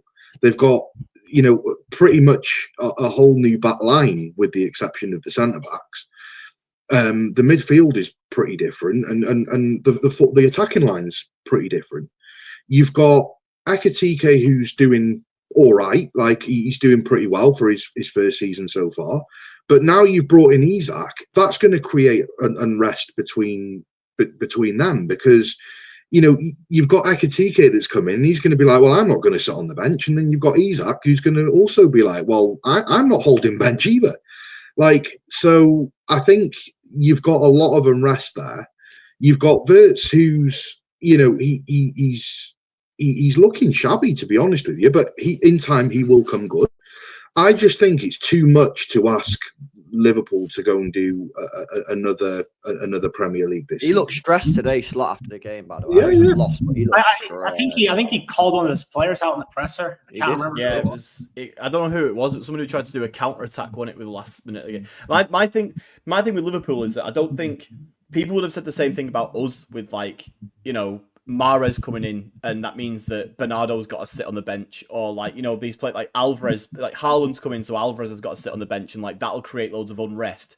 And we won a treble. I think having elite players competing with other elite players for positions in the squad is the one thing that Liverpool have been missing for a while. To be fair, I think they, especially in that front line, because for so long they just had Salah, Mane, Firmino, and they didn't really have anybody to properly compete with them for their spots. So if those three didn't do it, there was never anybody who could sort of like come in. Like, yeah, you had like, you had Origi who like did like the odd bench goal every now and then. They had Shaqiri as well. Minamino. This is it. Yeah, That's the level of play that they were relying on for a long time. And now it's like, oh, well, if Isak's not doing it, then right, Ekitike, you're coming off the bench, and if you score, then you can start the next game. That's the kind of thing that good title we had in the past. Multiple trophy winners kind of I just don't see. I know what you're saying, but I just don't see Isak staying for very long if he's having to take bench. He'll go off to Madrid or Barca, or if they've got the cash, or I think they'll find a way to fit them both in. I think they'll probably if Slot's sensible, he'll find a way to get them both in the side, and I think that might mean that maybe Isak has to drift out wide a little bit, which I think he's shown at Newcastle that he can do, and obviously at Sociedad as well before he left them. The thing is, we've always bought players, not names, and it almost feels like that's what Liverpool have done this season. They've gone for names. Oh yeah. And that doesn't always work. They have gone for quality players. They have got quality. Well, Verts and Isak quality, Ekitike quality as well. Like they've got quality. You look at Real Madrid last season, right? Real Madrid were dog shit last season. Like they were not a good team. And now you look at the players that they had. Like I would say that every single one of them players were worthy of starting for most teams. Like. It's not to build a good team isn't just about like having 11 of the best players in world football, because if you've got too many egos in that team, everyone's just playing for themselves. They're not playing for the team. Like they're playing to get goals themselves. You look at Vinny Jr. and Mbappe, like those guys are out for themselves. Like they're out to get their own numbers. Like they're not so much kind of team focused. PSG a few years ago when they had Mbappe, Neymar, and Messi. Yeah, exactly that. You can go and buy like the names, but it doesn't mean that it's going to work. Yeah. No, but it doesn't necessarily mean it'll work. But I'm going to need to see it not work before I assume that it's all going to be. I would go as far as saying that it's not working at the moment. Like they're scraping wins against like a Burnley, like. First game of the season against Bournemouth, they were lucky to scrape a win there. The free kick, the Szoboszlai free kick against Arsenal, like they were lucky to get a win there. The United game, I think it was that might be an Arsenal, but they've been really, really lucky to come away with the wins that they have. Like, yeah, because I think that's largely because I've seen a couple of Liverpool fans talking about it after today's defeat, and they've kind of said that because of the fullbacks that they have and the way they play, that this has been inevitable because of like all the defensive work rate is being put on Van Dijk and Konate, just relying on or Joe Gomez as it currently is to just sort of pick up all the slack for the fullbacks. But yeah, I think they'll click. I think it'll. Especially that forward line, like they're just gonna get goals. Like and maybe it comes to that. We get to January and that one of Ekitike and Isak is unhappy. But I'd be shocked if that would be the case. Personally, I think that if you come to a top level team like Liverpool, especially, Isak knew Ekitike was there before he joined, so it's not like he doesn't know that there's another guy there who's sort of like ready to play. So, but in terms of our sort of chance of a title race, like looking away from Liverpool, like I think that we've. I don't know. I just think this squad's like the replacement. The players that have been brought in have to do like a lot of clicking in the next like 6 months for it to for me to think that it can be done. Like I wasn't particularly high on our chances last weekend. When we talked about it, then sort of the idea of having to go on this like mad winning streak and then sort of having to beat Liverpool when we come against them and stuff like that. But I don't know. I'm still not really there on it at the moment. Maybe if we do that five win streak and then get something off Liverpool and then likewise Newcastle the week after, then yeah, my opinion will change at that point, definitely. Yeah. But I think that until we do that, it's difficult for me to sort of look at because I think there's just too many. Like obviously, like things are that the start this 11 that we've got that we've played over this last couple of weeks. Obviously, with Rodri coming, if Rodri comes back into the team and Bernardo comes back in as well, like we didn't see them today, Kuznov as well, obviously, then great. But I think that you remove one or two of those pieces from the 11, and you're throwing in players who like I'm like I don't really trust. Well, there's only 2 games. And, I get what you say, but there's only 2 games now until the next international break, and apparently Cherky's going to be back. Cherky's looking good now. Marmoush, Marmoush is meant to be back soon. Kuznov's meant to be back soon. So by the time we just need to get through Monaco and Brentford. Yeah, and then absolutely. Everybody should be back then. And if they all come back, then cool. But my thing is that I'm just kind of, I feel like I'm relying on 12 or 13 players to stay fit for like. I think you are. For most of the season, I'm never going to be okay with just relying on 11 or on 12 or 13 players to be fit for the full season, because I just don't think that that's realistic. I think that if 1 or 2 players like go down for a couple of months, maybe not in one injury, but like a couple of weeks out here and there over the course of the season. Well, I'd argue Liverpool are in the same position though. What happens to them if Van Dijk, Salah, or Gravenberch goes down?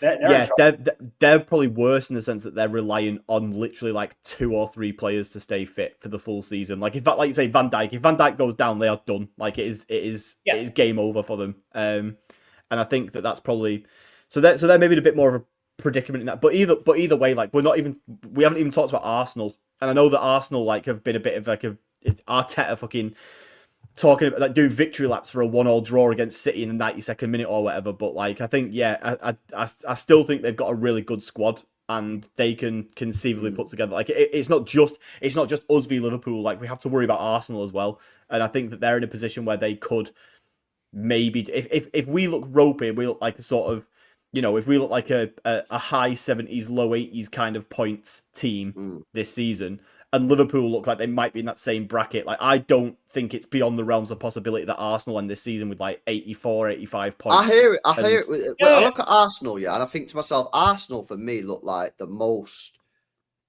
They have the best depth. They have the best. I think they've definitely got the best. I think tomorrow's a massive indicator as to where Arsenal are. Arsenal struggled at St James's Park for years, right? They always go there and they always struggle. And in fact, sometimes they actually get their asses handed to them. Like, I think they've had like 2 shots on target in the last 2 times they've been there. Yeah. I think if they go there tomorrow and get a win, I'd start to look at Arsenal and go, fucking hell, you know what? That scares me. If they go there again and draw or play shit or lose or whatever, I think it's the same. It's the same old. And this is the thing when I'm looking at Arsenal, I'm just seeing the same sort of Arsenal, even though I think they've got a 6 squad.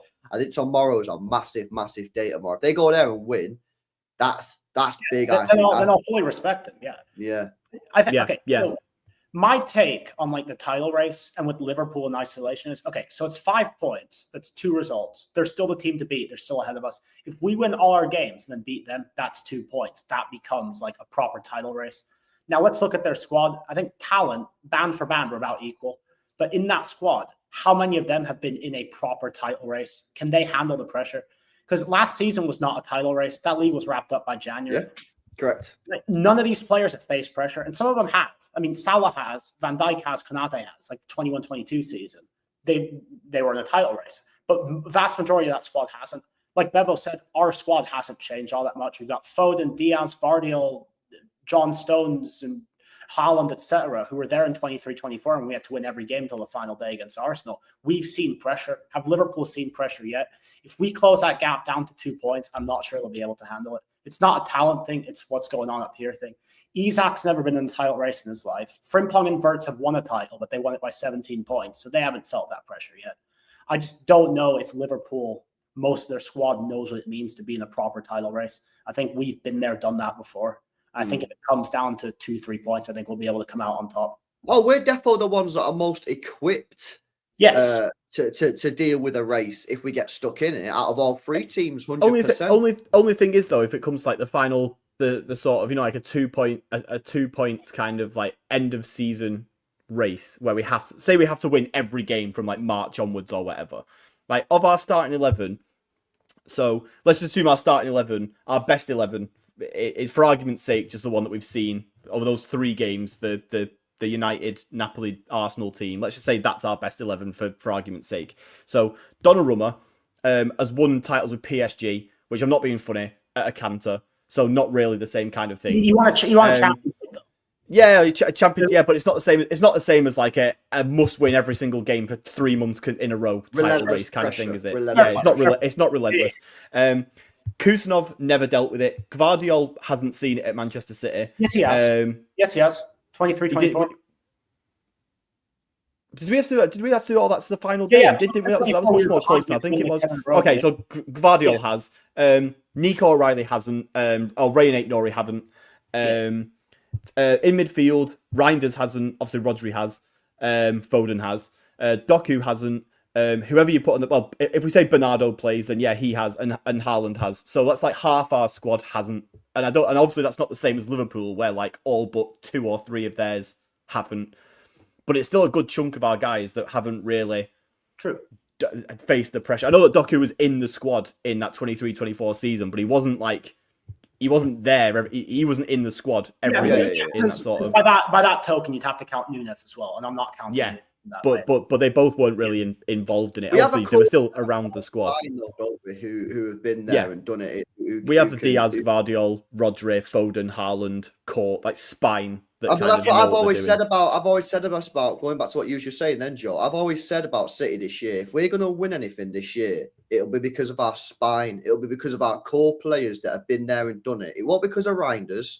Yeah, it won't be because of Cherky. It won't be because of these guys. I'm not saying it won't have an impact or won't do anything or the shit or whatever. I'm saying if we win the league, it's because our core spine, plus the manager, perform and get back to the levels that we know they can be.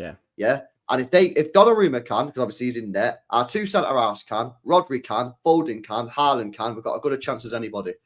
There's a good comment there as well about that's why we've got to take the cups as well. And I think that like if we get the Carabao or something in February/March, whenever that comes around, if we're still in it by then, I think I want us to take the Carabao seriously this year, because I think if there's any one of our squads from the last 4 or 5 years that feels like it needs to win a trophy mid-season to sort of kick on towards the end of it, it's this one, because he has to take it seriously though, Joe, as well, because we've also got to realise that we're not that team that like goes into league campaigns and goes, you know what, we are definitely going to win it. Yeah. Whereas like when we was in the 4-peat years, bro, like I know we got in a couple of races, but once we got going, we knew it was ours, man. Yeah, we knew. Whereas now we're looking at it going, well, you know, no one's going to put serious money on City win the league or City win the Champions League this season, because nobody knows. This is why you've got to take the Carabao Cup seriously this year, which I think he is going to do. If you look at the team that he put out there, he was quite strong. Yeah, he obviously got to rotate a little bit, but it's quite a strong team against Huddersfield.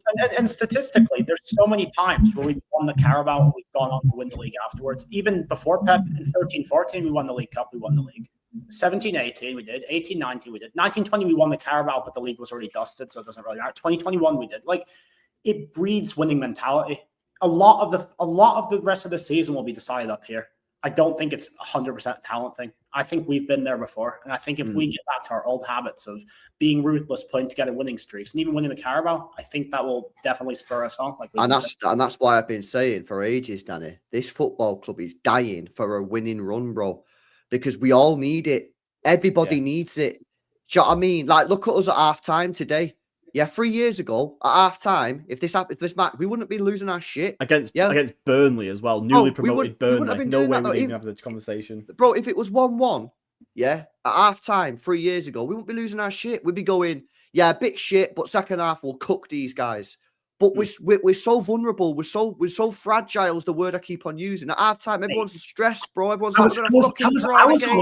Mate, I was yelling at my screen. I never do that. I was yelling at my screen till the second goal. Yeah, because we're stressed. Because because even though we're looking decent and we're looking a lot better, and the last 10 days has been pretty good, we're still fragile. A couple of things start to go slightly wrong, and instead of being chill and calm, we're all fucking losing our shit going, we're going to fucking drop points against Burnley, bollocks. You know what I mean? This is why. And the only way to get rid of that anxiety, because that's what it is, is a winning streak. So you get mad confident.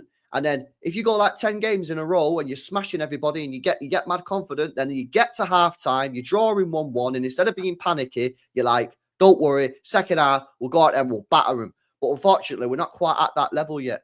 Yeah, but we're starting to build it. We're already halfway through. We're on a 5-match unbeaten streak. You played United, you played Arsenal, you played Napoli, like some decent teams. Obviously, a big derby in there as well. Yeah, you got Monaco coming up. Yeah, you got Brentford away, tough place. If we can go Monaco, you go Brentford and get 2 wins there. That's 7 matches unbeaten, 6 wins in 7. You played some tricky matches. And then all of a sudden, yeah, that confidence will start to rise. The anxiety will start to retreat. And then when you do get in those positions where it's a little bit dodgy and you're playing not that great, you get to halftime, you're drawing. Instead of people panicking, people will be like, yo, fucking chill out. We're going to go batter them in the second half. But people aren't feeling like that because we've been here before. We was in there in the Club World Cup. We smashed up Juve. Everyone got gassed. Then they let us down in the match after. We smashed up Wolves. Everybody got gassed. They let us down against Spurs. Then they let us down against Brighton. Do you get what I'm saying? So the only way is just to get this winning streak, man. And we're already on a decent streak as it is. 5 matches unbeaten, man. Even just unbeaten, I'm fine with an unbeaten run. Like, obviously, we're going to get draws. That's fine. Like, obviously, if we want to win the title, which it sounds like we do, then, you know, we've got to have these winning streaks rather than unbeaten runs. But I think going unbeaten for, you know, double figures kind of games is huge. Like, because then the team gets used to not losing, which means that it then just sort of carries on, which is what you want, really. Because obviously, otherwise, if the players are feeling like we are, where at the, you know, like if today ended with a defeat, for example, then the players fully get into the zone of like, well, we can't win 2 games on the bounce. Like, it's just as simple as that. Like, mentality. The mentality is just fucked. Yeah.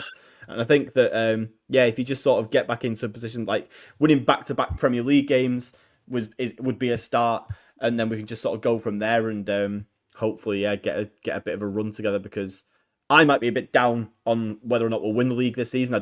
I think it's too early. I think we'll probably come like second, but if we sort of put together if we win the next 5 or 6 games, which includes Liverpool and Newcastle, then but by all means the title race is on at that point. Let's have a look at these comments. Shout out Ed, man. So this is Pep Guardiola speaking after the game. He said these new Man City players, they have to know this club has a culture that we have to win. Otherwise, it would not have happened what happened in the last decade. By far the best team in England in terms of numbers and everything. But when you arrive in this club in training sessions, all the patterns, the mentality you have to be, every training session doing your best, the players feel that. When we won the Premier League in the past, all the titles, we never thought about that after 6 Premier League games, just how we have to win the game and be better for the next game. That's it, man. You know what I mean?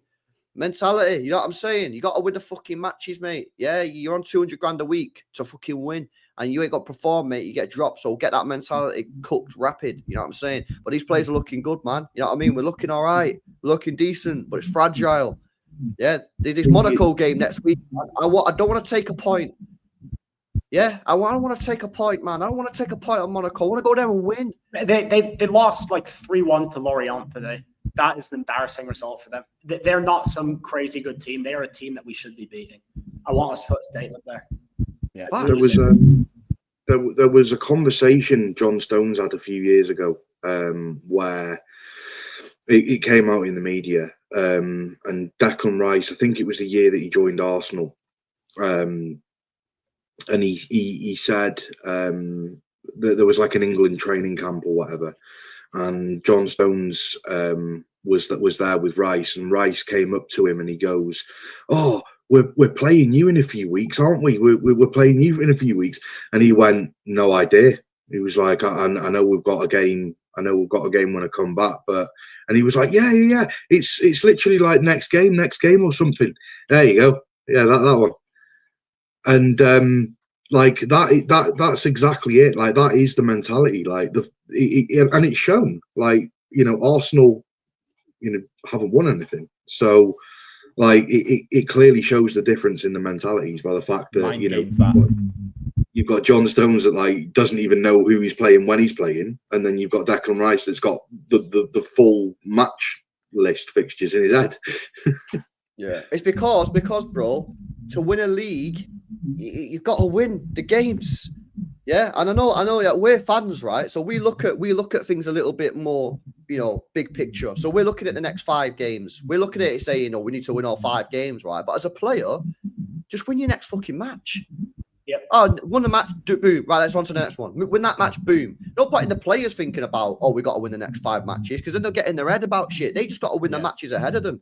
Yeah, as fans, we take a bigger picture because we ain't playing. We're just looking at saying, lads, we got to win all these games, otherwise we're cooked. But and this is why I think Pep's getting it right at the moment. This is why, for me, I think he fucked up against Spurs, because I think he set the team up just to go out there and batter them. Whereas since the Brighton game, I genuinely believe that Pep is setting the team up for each individual match on how do we beat that team individually, you know? So, and we're winning. We're winning games, man. So, yeah, anyway, there we go, man. Yeah. Anything else from you boys before we wrap it up, man? Nah? All right, then. Let's come to some of these chats. Shout out to Nice Guy. Says, guys, thoughts on Chelsea versus Liverpool next week? I think Liverpool will smash them. Yeah, Liverpool easy win. Chelsea are a joke. I wouldn't say easy win. I think they'll struggle, but I do think they'll win. Nah, I think they'll smack them up, bro. Smack Chelsea. Have they smacked anyone up this season? That's the thing. Next week, bro. Trust, man. Chelsea are dog shit, man. I think they'll win, but I think it'll be close. We'll see what happens. We'll see what happens on that one, bro. I'll do a watch along on the second channel, more LB. By the way, guys, make sure you're in the channel tomorrow. More LB, man. Big game, Arsenal v Newcastle tomorrow. 4:30 kickoff. Second channel, link in description. It'll be a big one. Shout out to Samillion as well, bro. Says this is a wonderful weekend. Man City won. Man, you lost. Alvarez dunked on Madrid with a brace to make it 5 goals this week. Feels good, man, says Samillion. All right, come on, man. I got the Boca game on right now. 21 minutes in, 0-0. I got Boca on, man. So we do some Argentinian scouting. Not River Plate, it has to be said. Did you? I see. I was meant to message you actually. They got slapped up, didn't they, off of Palmeiras? They did, yeah. They went 1-0 up. I was doing something on Martin's channel. I came off and they were 1-0 up. I'm like, whoa, this is gonna be a competitive game, and they just totally fell apart. Yeah. Right. I woke up in the morning and it said I've got notifications for River Plate, and I woke up in the morning 3-1 against Palmeiras. Like, rah, you guys got slapped up, bro. Bill J says, what brand of butter does Joe use?